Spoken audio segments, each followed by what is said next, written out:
Hello and welcome back to Triggered Reds. On today's episode, we discuss Rhys Williams, his desire to play for Liverpool or to not play for Liverpool, depending on what type of fan you are, Frank Lampard's sacking, Liverpool's budget and FSG. We also have a couple of random rants about everything else like we normally do. Hope you enjoy.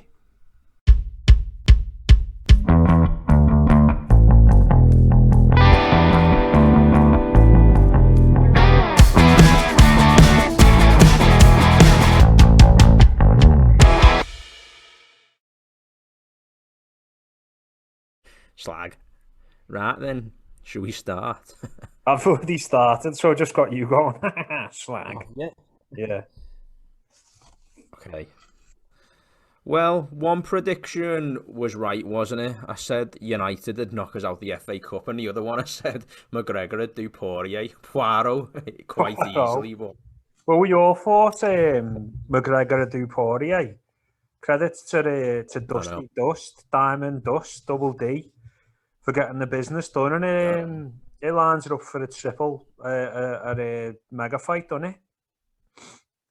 He may as well have a rematch. Why not? Well, you've got like softbollocks, haven't you, Nate? Old rubber brain. I'm the realest guy in mixed martial arts. You're like, oh, mate, go and get a fucking IQ test, you dumb fuck. He wouldn't score very high, would he? No, not at all. What was I going to say to you there? I've been getting proper vexed this week on social media. Well, on Instagram. I'm only on the Triggered Reds Instagram page, aren't I? I don't have any other socials, and a lot of it, what's been vexing me is all the comments about Rhys Williams and the centre-back crisis. And in the main, the one that's doing me head in, and I've started calling them the fucking Snowflake Brigade and Snowflake Behaviour, is all this, oh, Rhys shouldn't have even been playing. He shouldn't even be playing. He's a kid. He's a fucking professional footballer. He wants to play. It's not like you're bending his arm and go and play. And he's like, no, Klopp, no. He wants to fucking play. He's a fucking player. Playing for Liverpool. He was playing non-league last year. No one was saying in the Champions League when we were winning, oh, he shouldn't even be playing. Or no one said when Trent was playing fucking against Real Madrid when he was 20, no, he shouldn't be playing. He should be fucking playing. He's a footballer. What he needs to do is take his medicine, hold his hands up and go, yeah, I fucked up. I'm at fault for a couple of the goals. Even though it was Trent's positioning that pulled him over and then pulled Fabinho over, which actually did cost us the goals. Obviously, his fault for that one where he slid in, clearly. But it's doing me, I don't know why these fans are acting like fucking we've got him to play under duress. It's not like we just took him to a concentration camp. He's playing against fucking Manchester United at 21 years of age or 20. He should be over the fucking moon. Oh, yeah, well, he'd definitely want to play if you asked him. And what sort of men... Imagine like if that was a hypothetical, you'd went, Rhys, do you want to play this afternoon? And he said no. Exactly. So it's like, but it seems like it's a baptism of fire for our young players to just get done by Rashford when they're first coming on. Remember he done Trent a few years back. Time, didn't he? And he certainly had the better of Williams the weekend. But Rashford's a top quality forward already, like one of the best in Europe. 100%. Maybe not for consistent goals, but for match effectiveness. Yeah, match effectiveness. How good he is on the ball and his dead balls as well. He's not many better than him at the minute. In terms of talent, he's on a par with Mbappe, in my opinion. No one watches, so no one will be asked, but that'll probably be split opinions. But I genuinely think he's at that level, and he does it in bigger games as well. But the only criticism I'd have of Klopp with that selection was playing him on Trent's side. Surely common sense will prevail, and you'd put Rhys Williams on the side of Robbo, because Trent's not going to give him any protection. Trent's meant to be a senior pro. Like, he should be saying to himself, right, I'm going to have to look after Rhys here. So I'm going to I'm not going to bomb on as much as I do. And if I do, I'm going to be back. But obviously that's not in his makeup, is it? At the minute. I've said it a few times. Phillips is the better option at centre half. Yeah, don't forget he's been on loan at Stuttgart as well, so he's got Bundesliga games under his belt, and he's 24, and he as well. He's not young. Yeah, so he's not young. There's a lot of younger centre backs than him who are already way more established. So it's sort of like he mustn't be good enough, or Klopp doesn't fancy him either way. But he still must have more about him than Rhys Williams, you'd think. But I'm not knocking Phillips, or I'm not knocking Williams either. Get them splinters out your arse from that fence you sat on, bro. I've said a few times though, it must be hard to defend in the level football's at these days with how fast players are driving at you, and a lot of it is just back and forth nowadays. So I do think the hardest position, the old saying's hardest position, striker, innit? Because that's the match difference. But I've always thought defenders were as well harder than playing up front or anywhere, personally. Yeah, I'm just comparing that to like Sunday League, pound for pound. But defense is just way more pressure than up front. Like if you were playing against like Duncan Ferguson or like Alan Shearer, granted, like Shearer was a machine, but you know what you're getting. They're not going to drop in behind and spin you. They're going to face you up, aren't they? Put the body in there and try and put it on you a little bit. Whereas now, you don't even have strikers in a lot of teams. It's just like wingers, isn't it? And they're all interchangeable. Yeah. So it's very difficult to defend and defend well. But I just think fans need to accept like all the shit they're saying now about FSG not backing Klopp in the time that he needs them. They must have the budget. What the fuck's up with you? Like, don't you understand the situation that's transpired? We've had Matip, Gomez and Van Dijk all injured, and your backup centre-back, who would drop him, is Fabinho. If you would have said to anyone, where were them snowflake fuckers when we were signing Thiago? None of them were going, we need a centre-back, because we fucking didn't. It's as simple as that. What's happened is we've got into an unprecedented situation, being ravaged by injury, and then they're saying that FSG aren't backing Klopp. Don't you remember where we were with Hicks and Gillette? Don't you remember how fucking, was it Peter Moores or whatever it was? Oh yeah, David Moore. David Moore. Shit, like he just managed us into the Stone Age. We were a commercial mess under him. And they're saying that. Yeah, him and Rick Parry were just so negative, and like they were just so inept as a duo. And then you had United, the other side with Ferguson and David Gill. Yeah. What are you laughing at? When he just said so inept as a duo, I was just like hus, lad. But I was saying, no, do you know what I mean? Yeah, but yeah, though. Yeah, David Dean and Wenger. Double D. Arsenal, David Gill, Ferguson, and then we just had David Moore, Rick Parry, and whoever our manager was at the time, Julia, I don't know, but Roy Evans and Julia, yeah. I don't know. It's like they must have got up in the morning, had a shot of estrogen from the fridge, and was like, "Well, better go to work.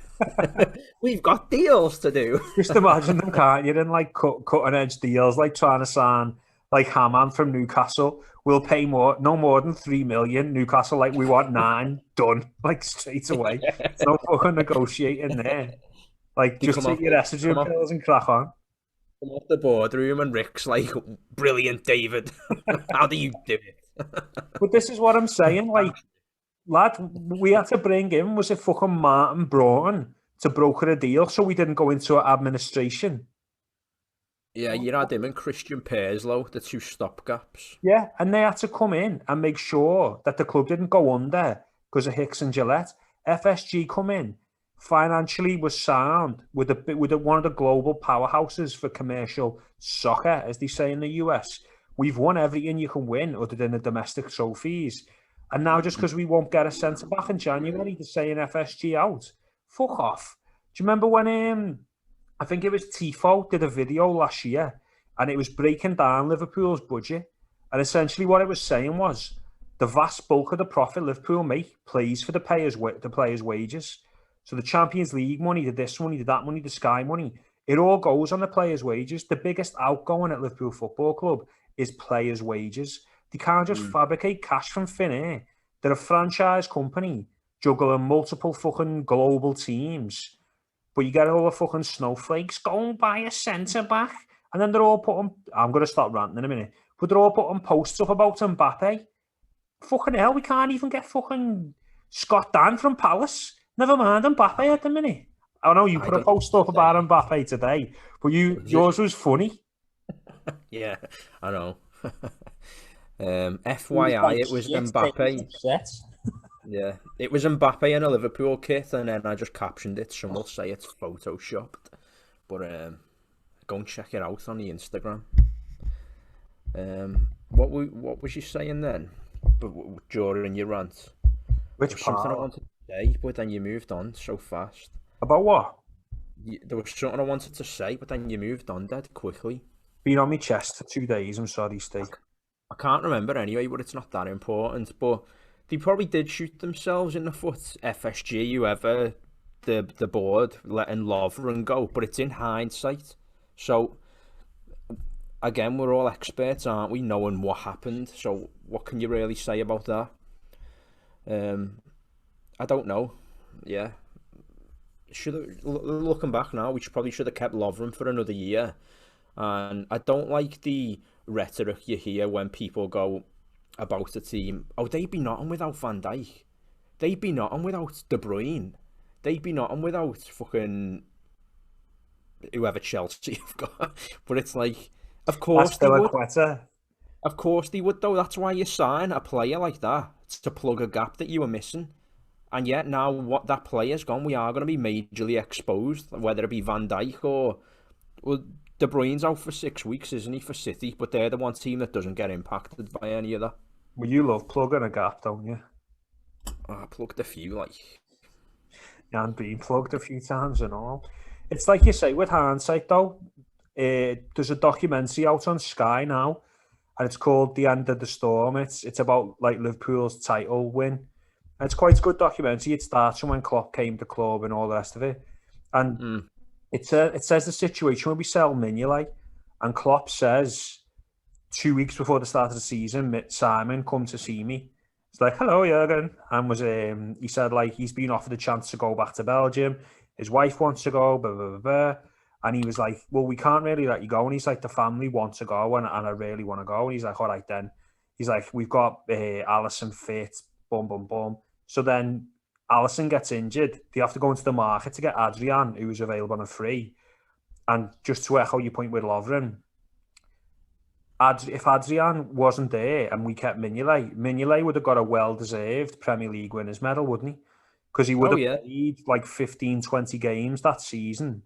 But obviously we let him go and we were stuck with Adrian, who had a good 10, 11 games, and he's just shown that he's shite now. But that's what it would have been like with Lovren. But on the surface of it, no one was going. We need a centre-half in the summer, really. Well, exactly. Because at the time, everything looked rosy. So it is what it is. We've just been dealt a massive blow.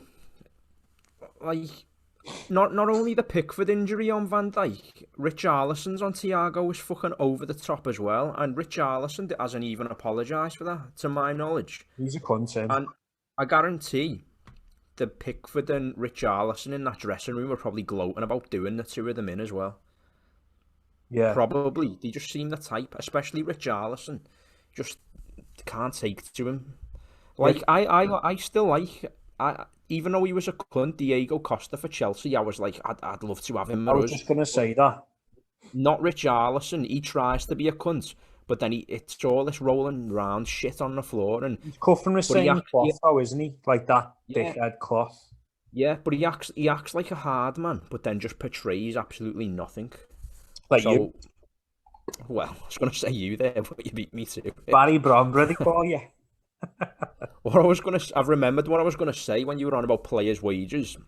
If you look at that Delotti Money League, every time a club has revenues in the hundreds and hundreds of millions, a lot of them are lucky if they profit with that. And I think last year or the year before, we only made a profit of 40 million, but it was on like a £300 or £400 million revenue. Yeah. So you don't actually make that much money on your actual revenue. Dave's been distracted. I'm listening, lad. you don't actually make that much money on your overall revenue. Still making loads, like 10%, but a 10% ROI in normal business terms isn't that great, is it? Most of the time. No, it's not. Do you know what I mean? Like if That's I was saying to you, you're making 400 million, and out of that 40 million's in your pocket. Yeah, that is loads. But from everything holistically, the expenditure in these clubs is just something else on wages and agents' fees. Like ridiculous. well, that's exactly why they're not going to be able to go out and buy a player. But not only that, like you talk about return on investment, you forget the money that's being missed from the gate each week. Now it's not loads, but it's Mm, money that the club doesn't have to pay out. Like they make that money and it's spent. They don't yeah. even see that money. But now they're having to spend out because we're not making that money. And that's where you've got so many of our fans. And luckily for us, we're all from the city, apart from yourself being from Thato or whatever. But like Your neck of the woods, yeah. we're all half switched on with the footy, and we know we can analyse a bit of tactical game, what have you. But so many of these fans, especially on Instagram, they're so fucking far gone, aren't they? They're just so far gone. I don't know if it's an age thing, like just this Generation Z type thing, like younger kids who are now aged 15, for example, and they only know Man City as Man City. They don't remember Man City fighting for relegation just 3 years prior or whatever to the takeover. So, social media's demographic being like people under 25 largely, especially the ones like Instagram and this TikTok thing. Um, what do you expect from them? I don't really know. Yeah, This is what confuses me when they ask people in interviews, so and so said this on social media. They asked McGregor, this social media page, there's been this many tweets about you. What do you think of that? It was right after the fight, and it was all nice things. But it's the fact that social media has such an influence on the real world, and a lot of the people behind the accounts are just whoppers half the time, or I don't know, like it's just tweet first, think later. But the tweets themselves don't actually have that much analysis in them.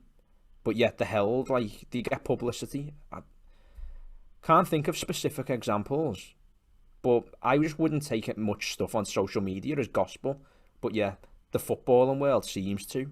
I don't know why, but I don't. Well, it beggars belief why you got that tattoo on your back, doesn't it? Tweet first, think later. I just don't know why you got that done. Proper tramp stamp, but I'm wise, aren't I? you're wide, but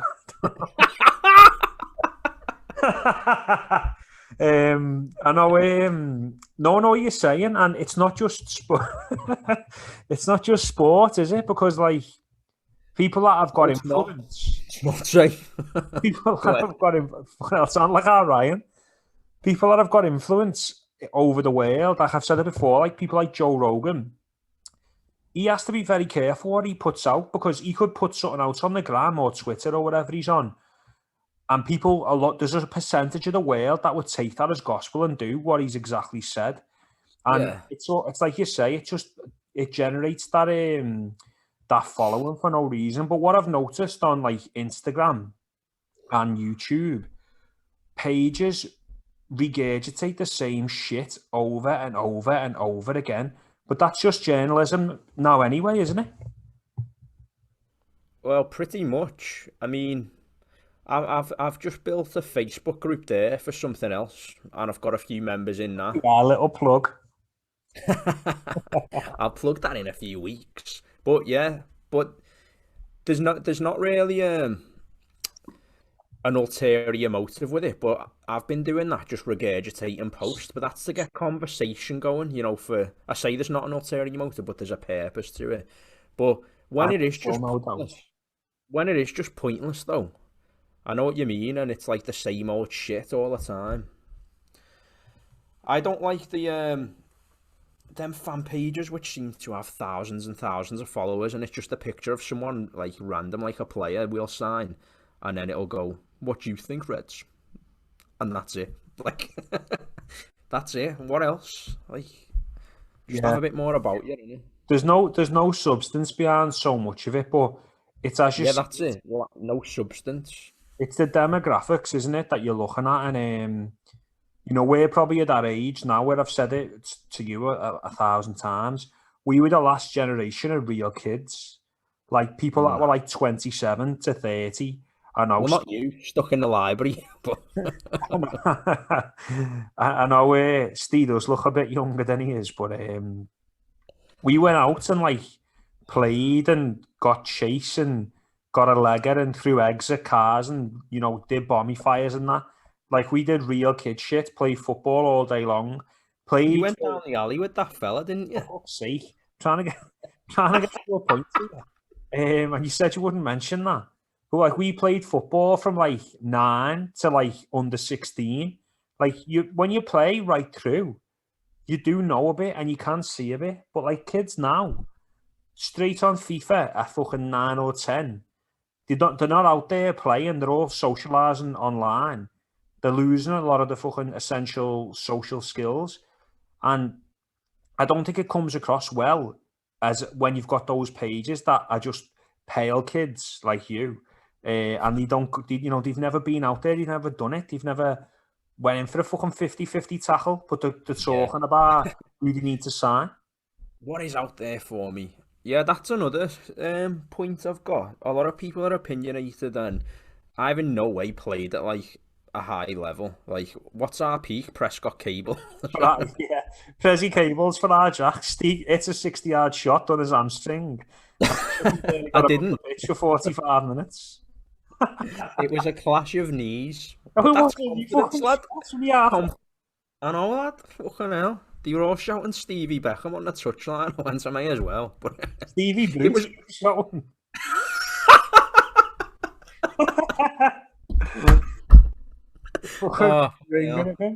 It was going in as well, wasn't it? Well, but anyway, it's like loads of people are so opinionated and they've not even played like a game of Saturday League though. Like, just a game of men's footy, and that does my head. Play the game of Tiddlywinks, lad? Well, pretty much. But yeah, that does my head in. Like, at least play a proper game, like do half a season in a proper league, and then give some opinion on what should have been in in the game you've just watched. I don't know. One of the things I wanted to ask you about was, I don't know if you've had a chance to see it, because I know you've been in work today. I have. Busy day at shipyard, it were. Makes a change. These down the mines. It's like fucking Zoolander with the black lung, if you've seen that. Well, Liverpool are signing this kid from Derby, aren't they? Cade Gordon. I thought that was the fucking women's team, I saw the picture, saw him in a pink kit, and I was like, why? Well, you're into that, aren't you? I was like, why am I asked about the women's side? And then it was like, oh, it's our team. Well, he's 16, right? And he's a right winger. And I've just been defending FSG there, and it might not be them, but it likely is them. What pisses me off with a lot of these signings we make, we buy them, develop them, and then sell them. They're never going to play. Like, look at Gruitch. Like, look at Harvey Elliott now. He's fucking smashing it for Blackburn, He's getting goals, getting assists, and he looks really technical. He looks really good. But we're going after this kid, and it's like, what's the fucking point? Why sign a kid for the academy? There's enough kids in the academy already that need to get a chance. Do you know what I mean? Yeah. Well, you said there, like, what's the point? We'll sell them on. And the first one that came to my mind was Keanu Hoover. He did actually look decent. Like, he wasn't doing anything bad. Looked all right. Not enough to break in the first team, but... And then it was just like, oh yeah, go on, Wolves, you can have him for 13 mil. Okay, it was great business, but... What's 13 million in today's market? Nothing. They've pretty much just got him there for about, I don't know, 6 million based on the value of inflation the last how many years in football. Do you know what I mean, though? Yeah, I thought you're talking about a centre-back crisis as well, aren't you? And he's a centre-back, so... Yeah. I mean, I wasn't annoyed when we sold him or anything. I didn't really care. Wounded. You called me up, distraught. But I was like... Didn't really think anything of it, but yeah, now we're in the position. Who knows, he might have got a sniff, he might not have. He done alright though against Wolves in that FA Cup game. Yeah, he had a bit about him confidence-wise, didn't he? Yeah, good technique. But it is, You it's put that not.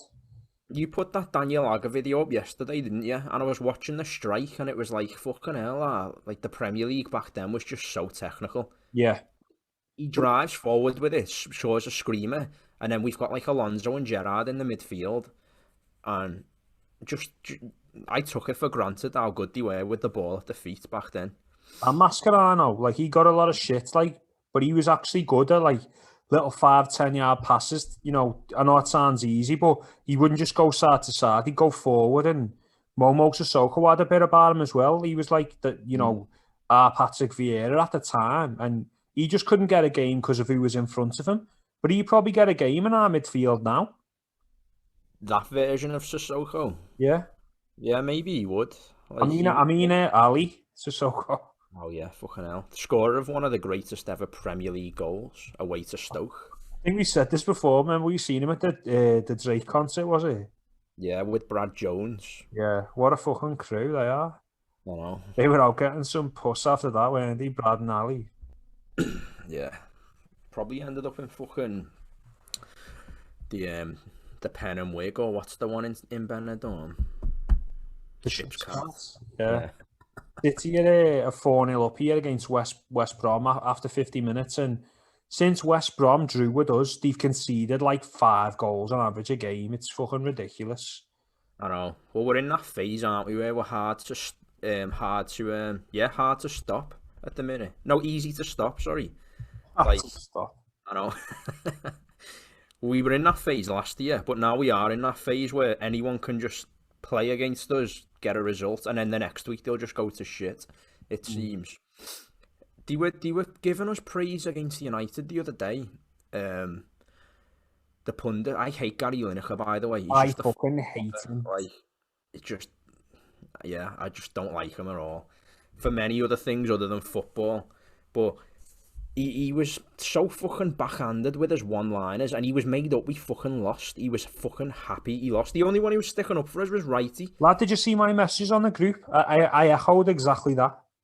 I didn't see them, but I saw your name and just went, ugh. But going back to my point, they were praising us, where they were like, well, that might get Liverpool started now, a bit of a kickstart, and that performance only matters if we win our next couple of games. If we just lose against Tottenham Thursday, maybe win against West Ham, the United performance just means fuck all. I knew we'd lose anyway as soon as we went 1-up. I'm not being negative, but I thought they'll get to 2-1 at some point in this game, by hook or by crook, and lo and behold, he did. Yeah, well, it wasn't hard for them, was it? No, we were getting a lot of stick, like, for that first goal as well, but I thought it was a great ball from Rashford. Like, fucking hell. Talk about picking it out. It was a quality ball, but as I say, the reason that happens is Trent's out of position. Williams shuffles over 10 yards, then Fabinho shuffles over 10 yards, then Milner drops in for Fabinho, but he doesn't get there in time. And if Fabinho's there, he's 6'3", he probably heads that away. No, you are right, but the only thing I'll say is when you dissect tactics like that, I mean, at what point do you just say, oh, that's football? Like... Never. No, it was a great ball. It was a really great ball. No joke there, it was. That particular goal or pass is under a microscope where it could be avoided, because if Fabinho was Milner, then it doesn't get to Greenwood. Simple as that. But just in general, I mean, you also must get to a point though where every goal in football is a mistake in a way. Do you know what I mean? So what point do you give where you just say, oh yeah, that's football? Is my point. Yeah, I mean, I suppose the one that Williams slid in for was the more blatant.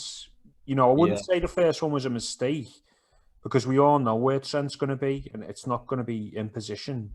But the one where Rhys goes to dive in and sort of fannies about with it, and he goes down. I think Alisson made that easy for Rashford, that finish, because you can tell where he's going, can't you? And then the free kick shouldn't go in that side, should it? No way should the free kick go in that side. right he was about Rashford's goal. He was like, you know, he does well, opens his body up, or Genius it was on the commentary, and I thought, yes, Jermaine, like, of course he opens his body up, like, but that's all he could do, and the only place he could put it by side foot, and it was the far post. He got a touch to it, Allison, but still, like, do a bit better, mate. Yeah, it was a tough pill to swallow. I suppose the fact that like it's the best United team since Fergie apparently, and we're on our worst run of form that I've ever seen. I don't know if have you ever seen worse form than 3 draws, 3 losses? I mean, the Hodgson era, but I don't you even go think it was as bad with that, you know. Maybe I'm wrong, but anyway, I'd say the worst form in the last, 8 to 10 years. yeah, Still bagged 2 goals, and that sounds like a pauper's mentality. Sounds like an yeah, Everton mentality. But I know. when you haven't scored in 4, they are the margins, and there was some half decent flashes in the game, and Salah was doing what he does. He didn't particularly play well, but he was sharp and he scored the goals. That's all you want from him. Well, the goal did come from what we talked about on the last episode, where we were like, we want to see them get a bit centrally and ping diagonal balls out to left diagonal, right diagonal. And he did revert to type a bit where Trent got down the line, then he just fizzed it in and nothing came of it. Now there's no problem when that's a good cross, so we might get on the end of it, but we're going to end up going on a fullback rant again. But a lot of the balls the fullbacks are putting in are just not doing anything at the minute, and I just want us to keep on our creating from central at the minute. Let's just stick with what we can do from the centre. And if the fullbacks are going to go on, use it for space more than possession. Trying to get a crossing, Yeah. dragging people out and that. But you're saying there about Trent didn't get back and all that, and he didn't. He's not really getting forward, so at the minute his heat map must be terrible. Like, it must just be like that. Yeah. And everyone else is just blue. Yeah. Like ice. But I don't, yeah, it is. I watched the highlights from Leicester, that game when we just won the Club World Cup, and we come Yeah. back and Leicester were like the new pretenders, and we just starched them out easy.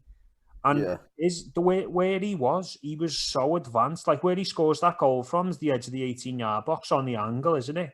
As you Yeah. say, his heat map at the minute, he's operating from our 18-yard box to like just past the halfway line, and he's still getting caught out. I know. So many. After this point, let's just put a nail in Trent's coffin, like. But so many highlights you watch back, and you just see him not even sprinting. Like surely Klopp sees that he can't. I was saying to Matt before, he can't go to Trent like, yeah, you're doing great, Trent lad. Like he must be saying, what are you doing there? Well, he's right next to him as well, isn't he? Like his dugout's right next to one fullback at all times, depending on what half it is. Another point on fans, we had to go with like probably youngsters running it, or foreigners on the IG accounts with no substance. But I'm what's getting on my tits, and the big tits. Now, but what's getting on mine is people moaning at other people moaning. Do you know what I mean? Example. So it's like someone going, yeah, it's all over the internet. People going, oh, come on, you can't be moaning because look at the last 3 years we've had. But just because we're successful doesn't mean you don't have the right to just moan about something now. What are you supposed to do so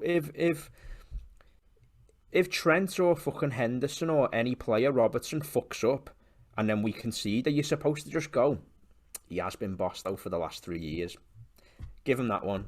Are you supposed to do that every time? No, it's like if you come home and every night your missus makes you a nice hot cooked meal. Monday's boss, Tuesday's boss, Wednesday's boss. You come Like in you for me. When I used to live at yours, you'd always have the cooking on. and she Yeah, cooks boss. a plate of shit. You're well within your rights to complain. Do you know what I mean? And then she's like, the other 3 meals were boss. I don't fucking care. The last meal was shit. And you're only as good as your last meal, Steve. That's what Judas said There you go. to Jesus. One thing I did want to ask you was, sorry, go on. And when you moan at I thought of this analogy the other day, but I'll fuck it up somehow. But you know when we were actually shit under Hodgson, or we were pushing for fourth and we were Europa League fodder, like loads of, I can't even think what I'm going to say, but does that mean back then you were not allowed to be impressed by players because we were shit? Yeah. So now because we're boss, are you not allowed to be disappointed by anyone? You know, which one is it? Pick one. Well, I've said it for fucking time with Man United. No loyalty in the squad from Fergie. Let's Keane go, let's Beckham go, let's Ronaldo go. You know, they were at the peak of their powers. Like, if you're not good enough and you're not doing what he's saying, you're gone. Klopp's done that with players. Sakho, Balotelli. Like, he's made them train on their own. I kind of get the Balotelli one, but I don't really get the Sakho one. Like, Sakho was a bit of a klutz, yeah, but, you know, he was part of that team when we got to 2 finals with Klopp. And a lot of Liverpool fans liked Sakho. I know it was his attitude and all that, but you know what I'm saying? He can be ruthless when he wants to be. Yeah, I liked him at PSG, and when we signed him, I thought Rodgers had a really good window that year, because we kept Suarez and we signed Alberto, who's now smashing it at Lazio, by the way. We signed Sakho, and Aspas will leave him, but we had a really good window, and it was made up when we got Sakho, 17 million back then. So he's obviously a top centre-back in League One. Didn't we pay them in yen? Yeah, I think so, yeah. So it would have worth about 850 trillion. So, but I was happy with him, and he wasn't, like, the thing is with him, he looked very cumbersome on the ball, and people were going, he can't do it on the ball, but you don't know. To him, he might have felt really comfortable on the ball. Whereas, you know, you get played... Wasn't he? Yeah. So you don't really know if his body language might have been deceptive. He might have had perfect control every time. Well, I remember when everyone was saying that he was bad on the ball. There was a statistic that he had the best passing accuracy of any defender in the top 5 leagues. He always got his head up. You look with Harry Maguire now. Harry Maguire gets his head up, but still gives it away. Yeah. Like, it's Sakho. He has given it away a few times since he's left us, but for us, the ball always got to the receiver, like 99% of the time, is from what I remember. But I think he done something on Snapchat, didn't he? He said, "Oh, Klopp's put me in isolation or something, and don't worry, I'll keep on training like a scout soldier," something like that. And then Klopp banned him for that, didn't he? As well as when he was taking the piss out of him. And then I remember in work, people were like, "You don't do that though, do you? You don't do that to the manager." And it's like, I don't know. Like, if the manager's just not being fair and you want to get your story out, like, it's going to result in you leaving the club. The manager's not going to leave. But what are you supposed to do? Just get frozen out when you're still probably one of the best centre-backs there? Yeah, I remember seeing all that, and I can't remember who I compared it with. That's right. I said he wouldn't have done that if it was Lallana, would he? You know, Lallana wouldn't have been in isolation and being sacked. I remember Sakho, like, I had him on Snapchat. We used to send dick pics to each other here and there, but that was a different story. And you dwarfed him. I remember he'd stop, like, in the middle of the street, and he'd just record like dogs. And the caption would be, "What a beautiful Scouse dog." And it was just like funny. His Snapchats were just funny. But that's what I mean. Klopp could be ruthless if he wanted to be. But I'm not saying he needs to be either. I'm just saying, like, you can say players are shit and you can dig a player out if they're not doing it. Do you know what I mean? Like, these fans just turn straight to the ownership, or fans will turn straight on the manager. But at the same time, once you cross that white line, the manager's not doing much. You're out there. It's up to you what happens on the park, innit? Yeah, definitely. Yeah. What I did want to ask you about was the Lampard and Tuchel situation now with him coming in. Do you think he's good enough for that Chelsea job? Like, what's he done, really? He was all right at Dortmund, wasn't he? He didn't win none. He won one German Cup. But what I'll say is, I think he's a better manager than Lampard at this moment in time. He's managed the players, hasn't he? I put a post on like about 3 weeks ago saying I wouldn't sack Lampard if I was them. Because what's the point? I don't know if you saw it. Yeah, yeah. But there's the argument where Abramovich is sacked, like, he's in his 15th manager since Mourinho, you know. So there's the argument where people are going, well, he changes managers all the times, like, so who are we to criticise him? If that's Chelsea's, like, their way forward consistently, then fair play to them. They do keep winning. You know, I'd rather have their success the last 15 years if that's what it meant. But a lot of Liverpool fans would be like, they wouldn't be happy with that because it's not the Liverpool way. But on this occasion, I'd have just kept Lampard. In hindsight, he should have stayed at Derby. He probably would have got them promotion that second season. He signed too many players in the summer. That's his downfall. It never works. Signing an influx of players never works. Well, are they his signings, though? That's the thing, because when he had the ban, he got them to the FA Cup final in top 4 with a very young, hungry British squad. And I remember saying to you, the best thing that could have happened to Chelsea Football Club was that transfer ban. Because look what they've done now. They're the only team that could have thrived on it. I don't even think Man City could have. Yeah. And they had that like nucleus of youth, didn't they, with Abraham and Tomori and Mason Mount. Yeah, and I like the right back as well, James. James, Hudson-Odoi.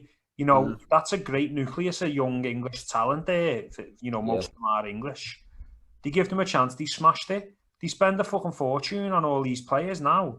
Ziyech hasn't done fuck all. Werner hasn't done fuck all. Havertz looks like a good player. I think Ziyech looks like a good player as well, just for the arguments. But yeah. But like, who's more effective, like Ziyech or Pulisic or Mount or Havertz, Abraham or Werner?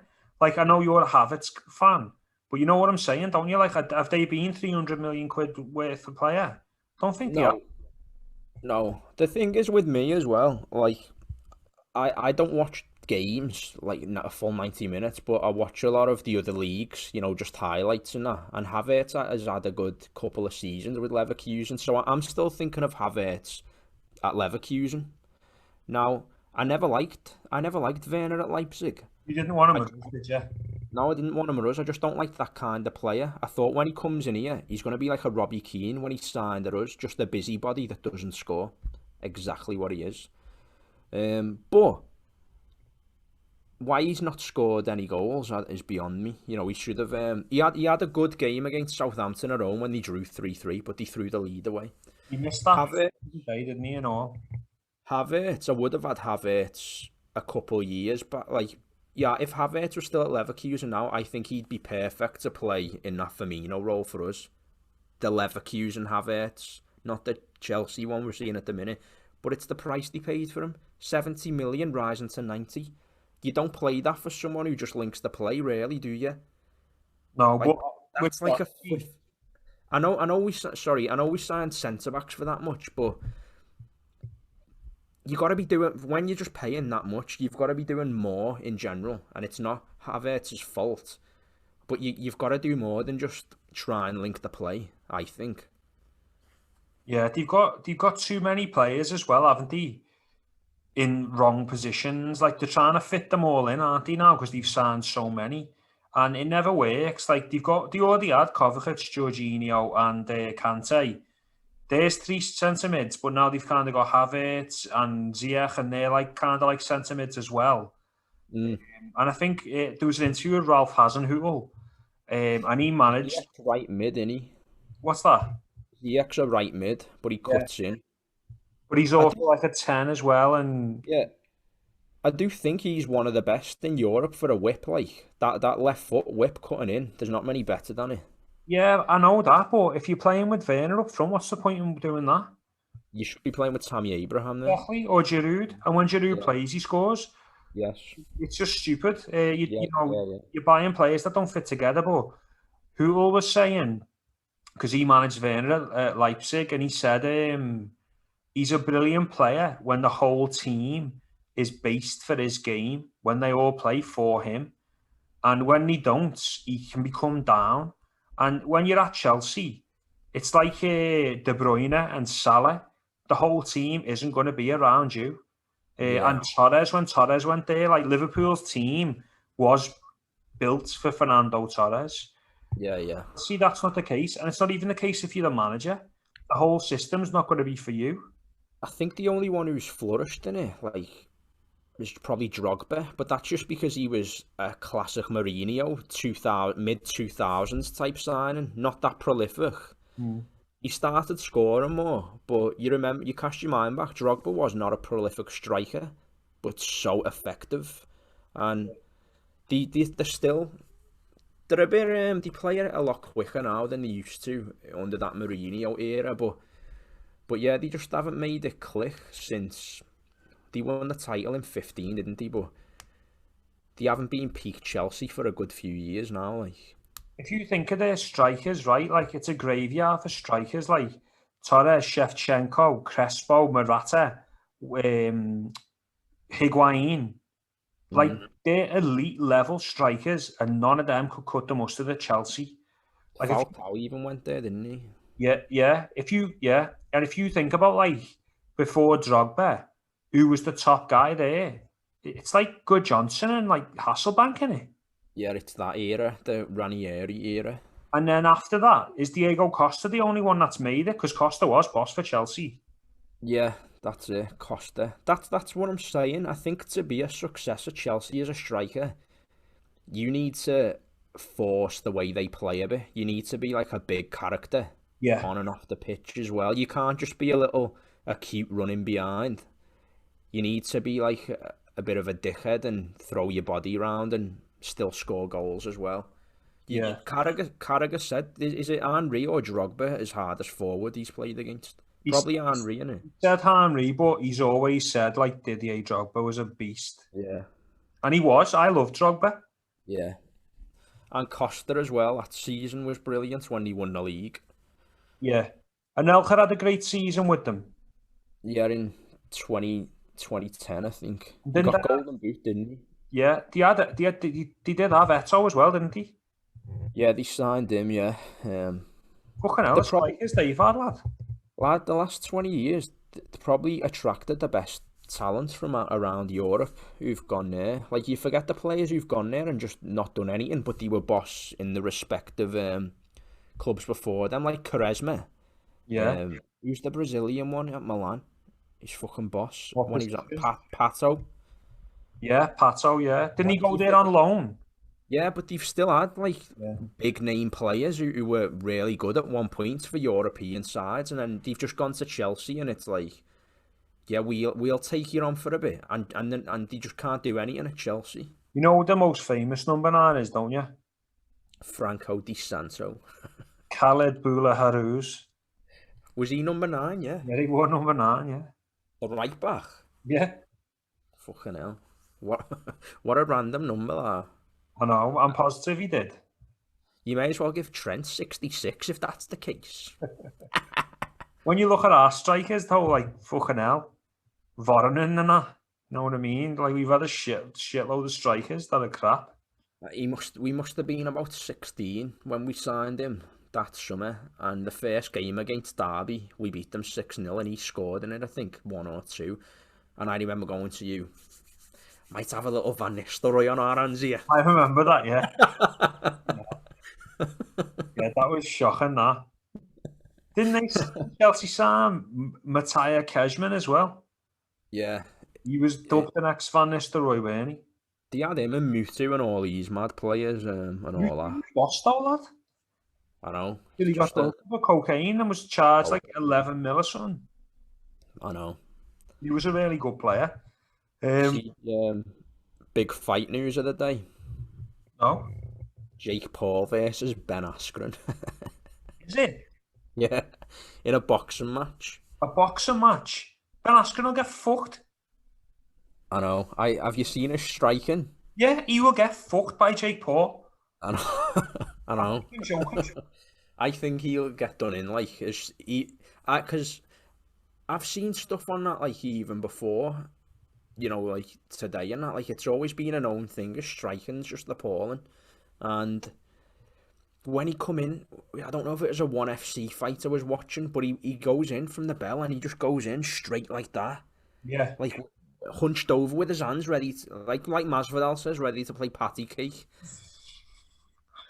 Funny that. Yeah, I think Paul will do him in. His resume is sick though in MMA, Askren's. He's like 19-2, isn't he? Yeah. 2-time All-American or whatever they call it, NCCA or something. You always call it a resume, don't you? Not a resume. Curriculum vitae. No, he has, and he was an elite level wrestler. But even if you think about the Robbie Lawler fight, he didn't. You know, that was dubious, wasn't it? Yeah. I remember that bit then when you went because you hate them, don't you? The YouTube fighters. Yeah.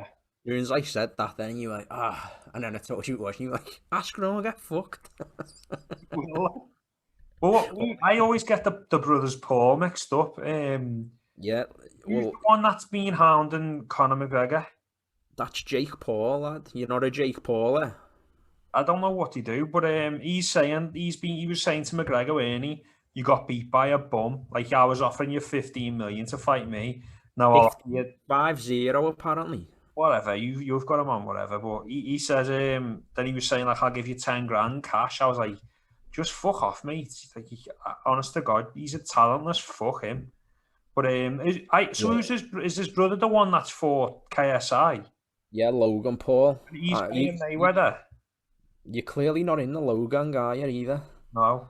Yeah, he's fighting Mayweather. But I think Logan's actually pretty funny though. Like, he's got a bit of wit about him. He's got a bit of tit about him. I've seen his fucking body.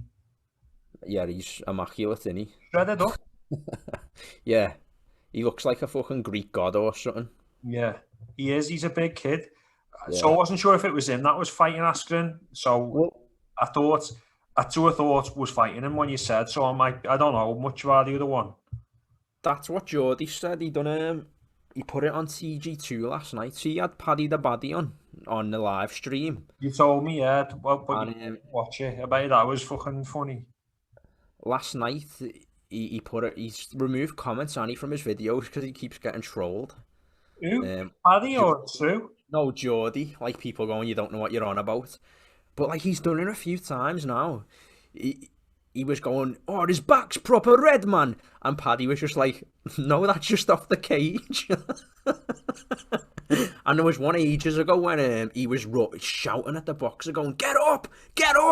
And Vidal had to go, no, he's doing that. You get a breather, you wait till 9 sort of thing, on the count. So Geordie's just like looking so ridiculous.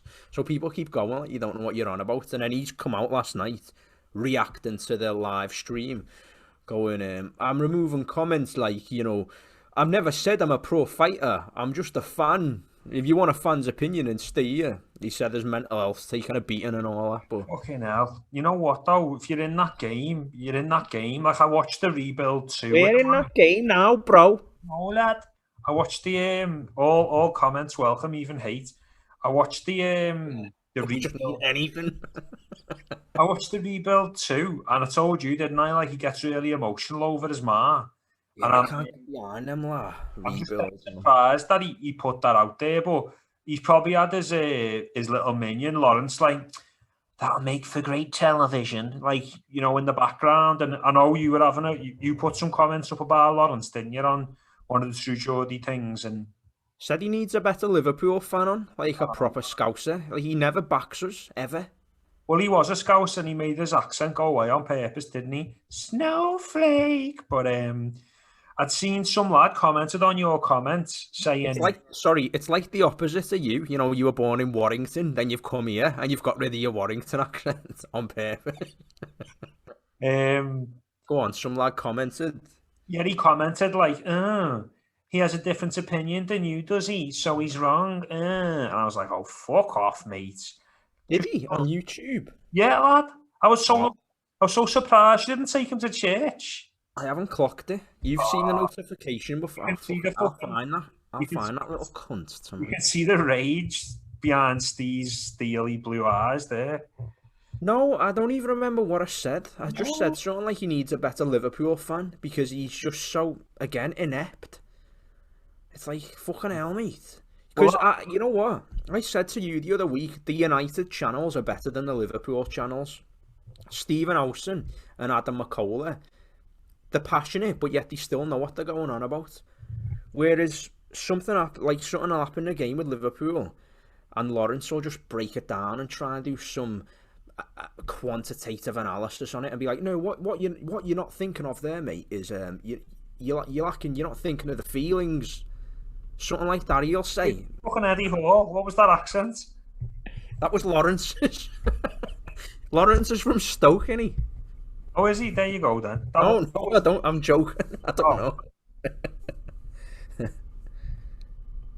Yeah, I agree with you. That woman's washing machine's going upstairs, like, can you hear that? I thought it was your vibrator. You know, like sticking in for the show. I've only got that on level 1. No, I agree with you. Like so many, like I understand why we get called the unbearables, because you just got so many fans and fan pages where they're just so poncy. Like they just fucking wreck me head, and they're over the top. Like it's like they get the Scouse dial and just go and turn it right up and go over the top. Like fucking hell, mate, have some Ritalin or something and just chill yourself out, will you? You're talking about the footy and you're going fucking over the top, and it gives the rest of us Scousers and Bromborough people like yourself a proper bad name. And I like you say, it feels like the other fans on that show when that who was that kid who was on it, who was the Arsenal lad on True Geordie? Yeah. Oh, DT. No, he's got like an afro and he's dead slim. Oh, he was he? Yeah, he was switched on. That Chelsea kid switched on. Yeah, Rory. You know, they're all right. But fucking old Lozzie, get someone on who's at least got an accent. The thing with Lawrence when you're in a fan debate watching it is he just doesn't have a spine. Yeah. So, you know, like you're on there, mate, representing Liverpool fans there, and you're just spineless. I'd love to know where True Geordie's from.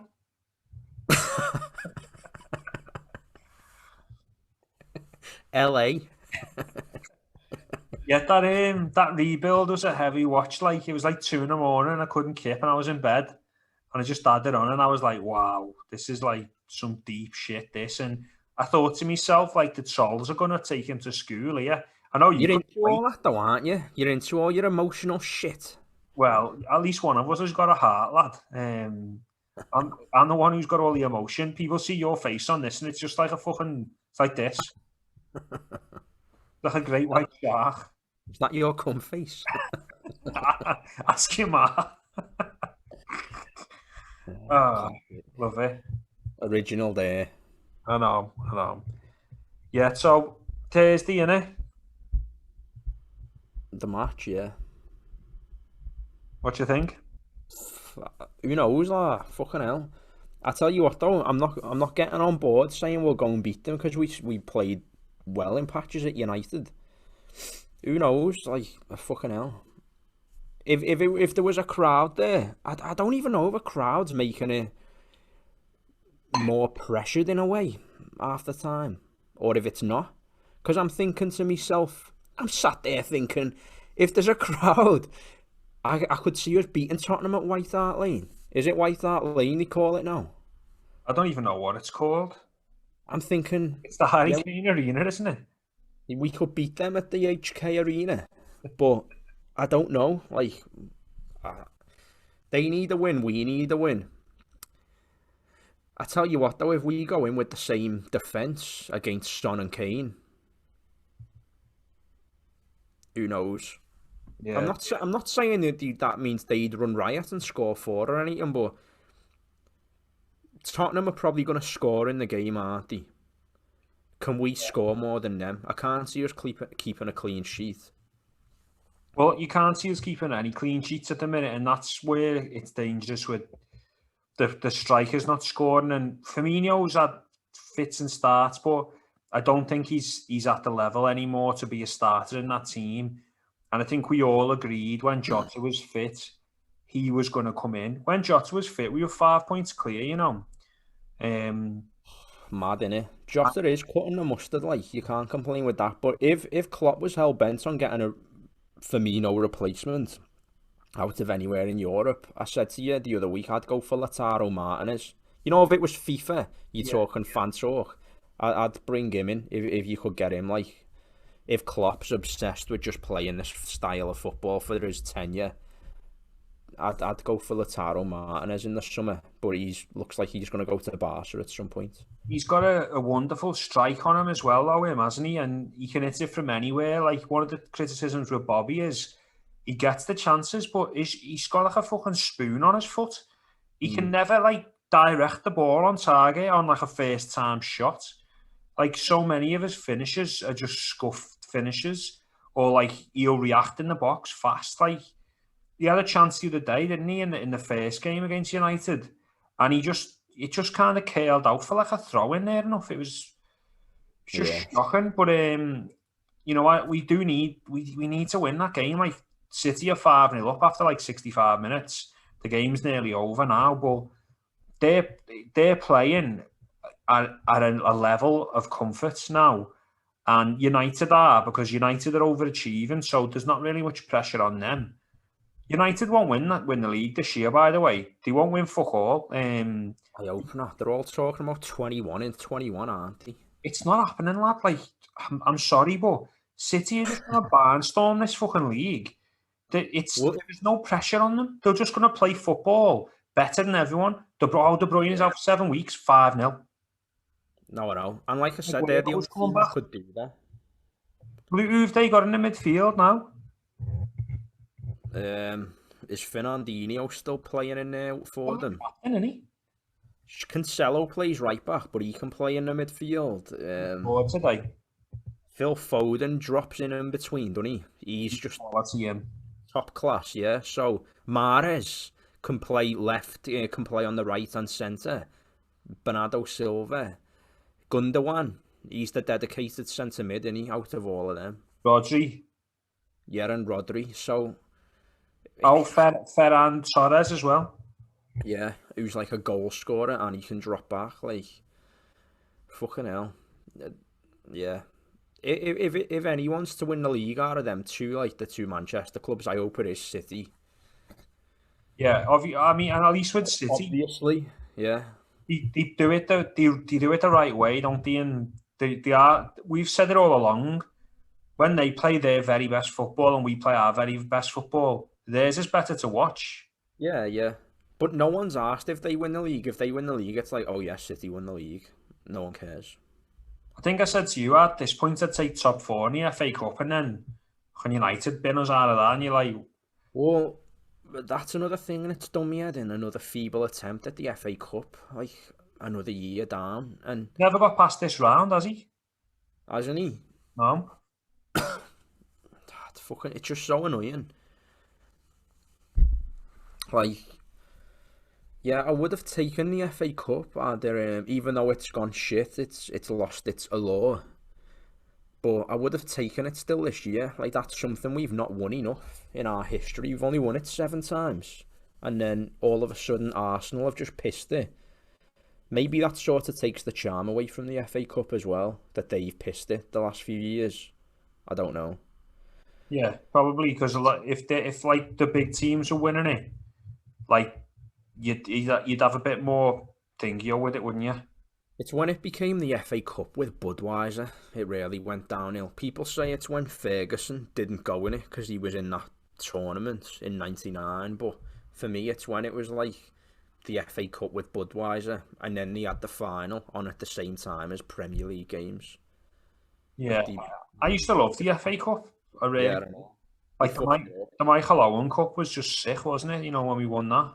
Yeah, and the Gerrard final.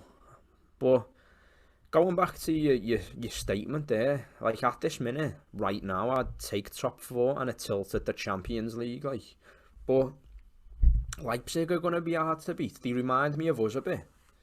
The way they play football, 100 mile an hour. The way the United scored 2 late on in that game, but they were 3-0 up in like half an hour. Could have been more.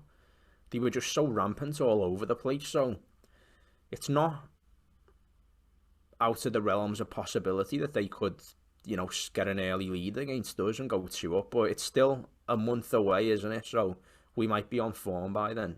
When is the Champions League? Is it March? Mid-February. See, the one thing with that, with the Champions League is, if we can manage to get past them, Virgil will be fit in the latter rounds. Yeah. April he's supposed to be back, isn't he? I did March, but yeah, obviously you're not going to rush him back either, but that could be massive for our season, that. You'll come back in and we'll just lose 7-2 again. Oh, so. Who's their man? Is it that Nagelsmann or whatever his name is? Yeah, Julian Nagelsmann. He's getting loads of Klopp comparisons, but so did Hasenhüttl, didn't he? Yeah, he's younger than some of the players, that Nagelsmann, no. I think he took over. Was he 29 when he took over his club, or 27? Yeah, he had to retire, didn't he? Because of injury. Yeah. And then he went and done his badges, and he got his badges dead early. Yeah. He did look like he had that star quality about him in the United game. Like, you know, when he were on the touchline and he was just giving instructions, he looked like he had the respect of the team, like, which is good to know, isn't it? Like, you do all that with your instructions whenever you watch the game, would you? You're like, that's all that, aren't you? You can't resist yourself. I know you don't go beyond FIFA, but if you ever play a real football game and go to Football Manager, then we can have a talk about management. Yeah. You what do? You just play it on semi-pro, don't you? And never go any higher. And then you like stay on another league with Barcelona. I told you what I've done with Sunderland. I've took them up from League 2 on Legendary. Won the league after 2 attempts. Got them into the Prem. Won the Prem, won the Champions League. I'm shit online now. I just get smashed to death online. Well, then people in the documentary will be happy about your Sunderland renaissance. One sec, lad. Where's he off now? Is a chance precious? Oh, we are. Must be getting his snacks. You know the change will do you good.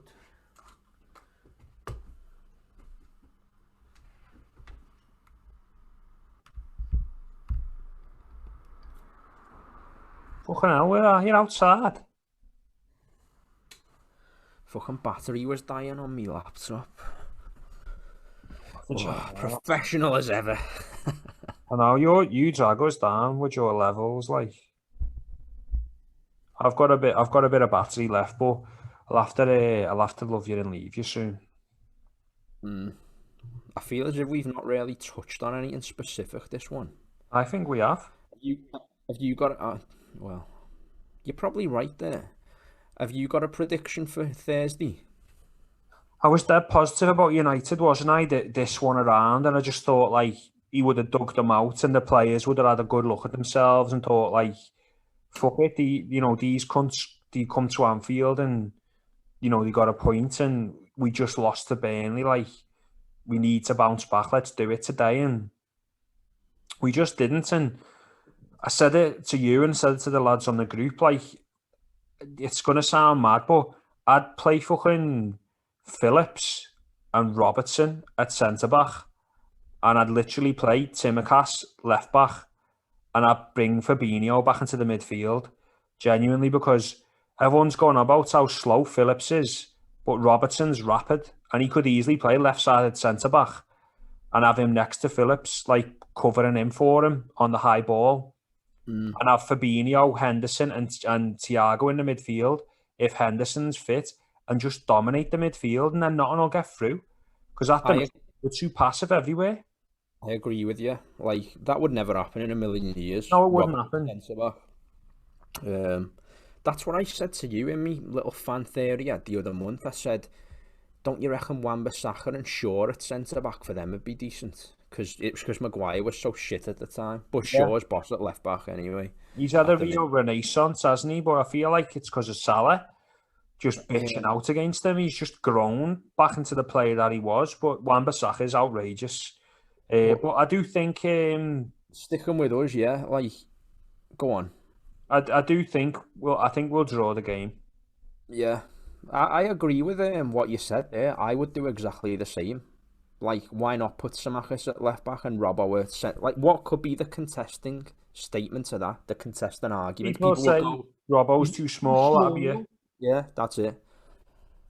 You've got to think though, centre back height on a dead ball should not be an issue. Why Well, should it?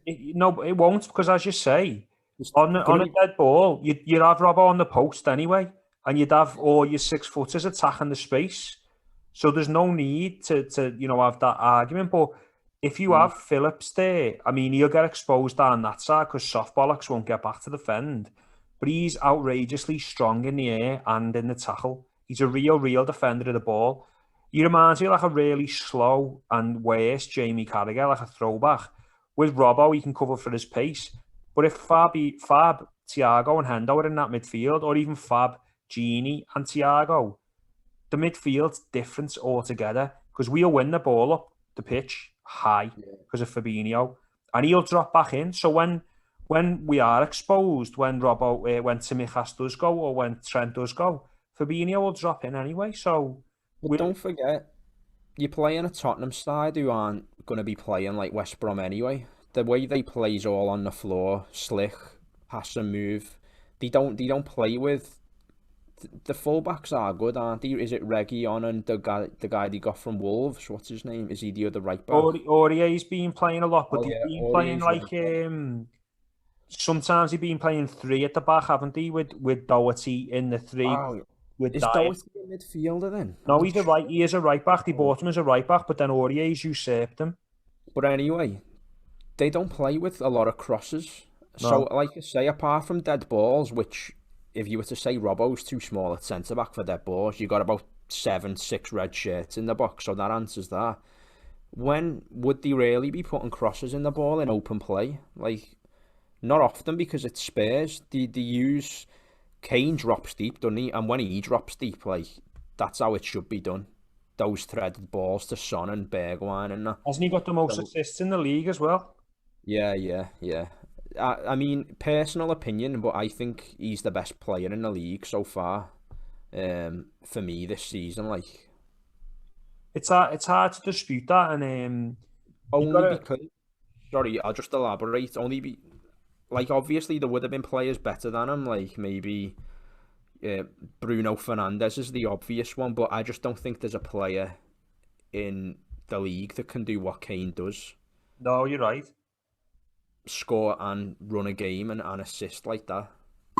He's really come on in his last few years, like his footballing brain and the way he dictates a game and when to run, when not to run, the speed of thought. It's that side which I love so much now. Like, Yeah, I was quick to say with Kane, like he doesn't do. He's just a goal scorer, but he's not anymore. He's changed his game. But Tottenham fans like this year, they must be thinking to themselves like, Kane's gonna go in the summer because why would he stay? Do you know what I mean? Like, what's he got to stay for? They're not gonna win anything. They're not in the Champions League now, are they? no. They're probably not going to win anything. And Real Madrid are going to come knocking. Gareth Bale's probably going to maybe try and put him off that because he's still there and obviously it's shit. But why is he going to just keep staying at Tottenham? What is he now, 27? Yeah.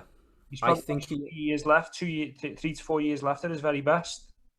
I think he'll give Mourinho another full season, then he might move on because you're at that age, aren't you, where 29, you've got one big move left in you where the club can still get a big chunk. You can still be a top player for 3 or 4 more years at another club. So I think he'll give it another 18 months, another full Mourinho season and see where they're at. There's still not many better managers, is there, on paper than Mourinho? Like, he has gone down in the pecking order, but it's still a manager where if you're at Tottenham and you're Kane, you can go, well, I'm still here. We got Mourinho. We might push for something. Yeah. If you spoke to Mourinho, you'd be in awe, wouldn't you, of what he said to you? Yeah, I'd be taking notes. Definitely, but give him his due. He has changed the system a bit, employing Kane in that deeper role and using the pace of Son. The only team that have felt injury like we felt this season is Tottenham last season. Yeah, I don't know. They hardly had Kane and Son on the pitch together. Like, Yeah. what's pissing me off is our front three's fit. What's their excuse? Yeah. It's a ball, like. I know.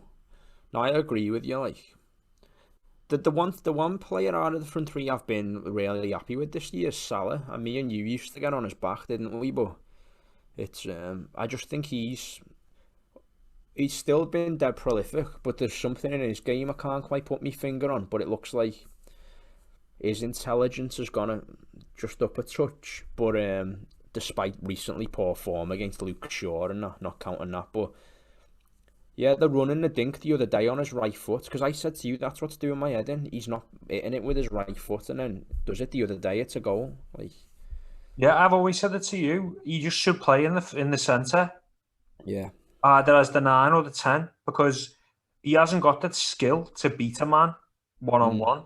No, you're right. He hasn't got that skill. That's not his game. His game is fast reactions and tight turns in the box. He wins penalties that way. He scores a lot of goals that way, and he can strike it clean from that area. Whereas when he's on the right, if he hasn't got an overlapping right back, he's not getting any space, and he hasn't got the wherewithal to get through. When he's got time, he just sort of fluffs it. But to add to all your stuff there, another of his attributes is like reactive shooting in the box. Like, drops to his feet, it's probably a goal half the time. But when he does have time on the ball, like I don't know if it's just too much thinking. He just doesn't really put it together. There's obviously lots of footage out there that'll prove that wrong, but you know what I'm getting at. When you watch every game for 90 minutes, you see that. But when he does have those times when he's in the box and it falls to him, he finishes it ruthlessly as well. Like the one at Goodison this year. Yeah. Yeah, stuff like that. They are emphatic finishes, but go on. I was going to say, just to connect him to Kane and sort of entwine the point, it's like he's at that age now, Salah, where he's probably looking at a move away. He has made noises, hasn't he? And he's coming up to 29, where I've got one move left in me. And if you were us, to be honest, I would cash in on him at 29 if you got 100 mil. My opinion, like, I'd sell him for that money. The other day, though, where he said, I want to stay at Liverpool as long as I can. No, I didn't see that. Well, yeah, it was on Sky, and I think, obviously, Liverpool aren't on great form, so it's nice of him to come out and say that. But that might be a ploy to renegotiate his contract, because I know Virgil's about to become the highest paid player at the club. He's getting offered a new contract, so maybe Salah's angling for a new contract as well, which doesn't really mean anything, in this day and age. Teams like PSG and Real Madrid and Barca would still pay the money for him. You know, if we give him a new contract, he'd probably worth 150 million at that age, wouldn't he? And yeah. We'll still pay that. Personally, I'd keep him just because I think that front three, the player that's not good enough is Firmino. Salah and Mane are good enough at the minute. Salah's still fast. Salah still scores, and he's still an effective threat. Where Firmino, he just hasn't got. He's lost the yards somewhere, whether it's in his desire or his thought process or his physical body. He's the one that's not good enough. And if we got rid of Salah, obviously this isn't going to happen. Like, it's all hypothetical. But if we got rid of Salah, then we had to replace him. You know, I just think we need to get Jota in there with them two, and that will work. Because Jota was asking questions the other two don't ask. And when you've played in the league for 4 years together, people get onto you, and they're going to go, well, Mane likes to go that way, Salah likes to go that way. They brought in Jota, and he's going like down the middle and round all these mad corners. That game he had against Atalanta, honest to God, it was like watching Luis Suarez. Yeah, it was. Well, he forced Klopp's hand, didn't he, in the City game? Like, he picked himself on merit, made himself in part of the plans, and we were saying for ages like that if he plays them four all at once, then it'll be havoc for whoever we play, and then he done it, and we just drew 1-1. But you get the point, though. Like, that was the best formation at the time. The only thing with Firmino, though, is if you look at the last few weeks, he still has had a couple of good moments where he burst through against Newcastle, put Salah in, Salah fluffs it. Then there was the weekend where he had a good game the weekend. So, well, the Man United game where he had the assist. he got 2 assists, didn't he? Like, what else are you supposed to do, really? Yeah, he did have he had a good enough game that game, but it's just too Still, frequent, lad. yeah, I know. It's been that way for a while with him.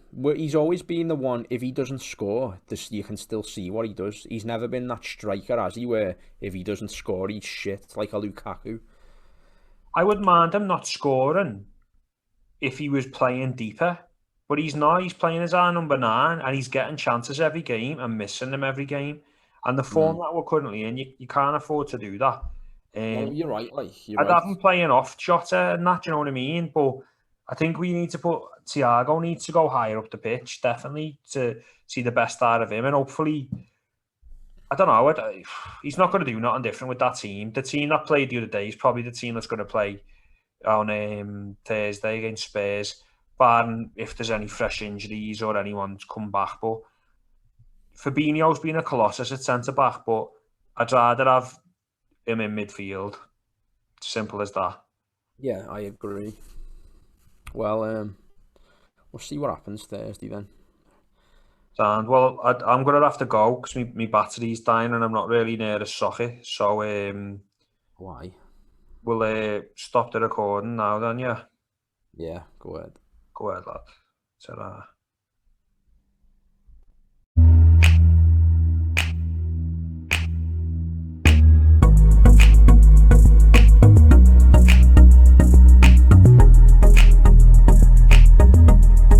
Yeah, there are always a couple of people who can tell you, yeah, but you didn't win.